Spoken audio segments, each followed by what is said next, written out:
Tax కు బలైన aqua రంగం, ట్యాక్స్ కు బలైన ఆక్వా రంగం, రూపాయలకే కరెంట్ సబ్సిడీ ఎత్తేసిన ప్రభుత్వం, ఆక్వాకు రూపాయల కరెంట్ సబ్సిడీ ఎత్తేసిన ప్రభుత్వం, ఆక్వాకు రూపాయల అధ్యక్ష గ్రామీణ నేపథ్యం నుంచి వచ్చిన విద్యార్థులకు ట్రిపుల్ విద్య అనేది కలగా మెల్లకూడదనే ఉద్దేశంతో దిగువంత ఆనాడు ముఖ్యమంత్రి గౌరవ రాజశేఖర రెడ్డి గారు ఈ ఆలోచనతో ఈ యూనివర్సిటీ ఉమ్మడి రాష్ట్రం నెలకొల్పబడింది. అధ్యక్ష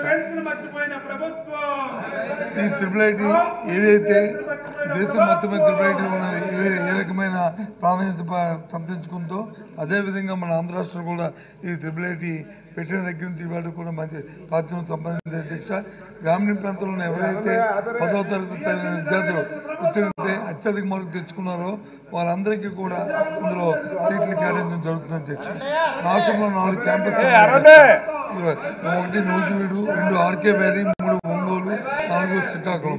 ఇందులో ఒక్కొక్క క్యాంపస్లోనూ 6,000 మంది విద్యార్థులు ఉంటారు. అధ్యక్ష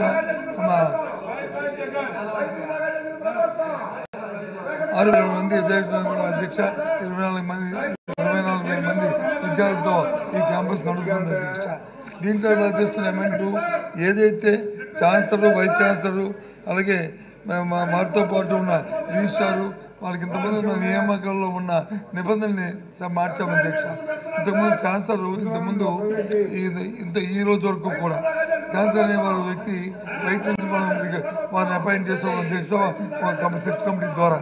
కానీ ఇక్కడ నుంచి ఈ అమెండ్మెంట్ ద్వారా గౌరవ ముఖ్యమంత్రి గారు, రాష్ట్రంలో గౌరవ ముఖ్యమంత్రి గారే ఈ యూనివర్సిటీకి ఛాన్సలర్గా ఉండాలనేది ఇందులో ప్రధానమైన భూమిక. అధ్యక్ష దీన్ని మార్పు చేస్తున్నాం. అధ్యక్ష అలాగే తర్వాత వైస్ ఛాన్సలర్ని, రిజిస్ట్రార్ని వాళ్ళు కూడా వారికున్న ఈ చట్టంలో ఇచ్చిన నిబంధనల ప్రకారం వాళ్ళు కూడా చర్చ్ కమిటీ ద్వారా నిబంధన జరుగుతున్న విషయాన్ని తమ ద్వారా గౌరవ సభకి అలాగే ప్రధాని గారికి, రాష్ట్ర ప్రధానికి తెలియజేస్తున్నాం. అధ్యక్ష ఇది ప్రాధాన్యత కాబట్టి దయచేసి అందరూ కూడా దీన్ని ర్యాకింగ్ ఆమోదించాలని కోరుతున్నాం.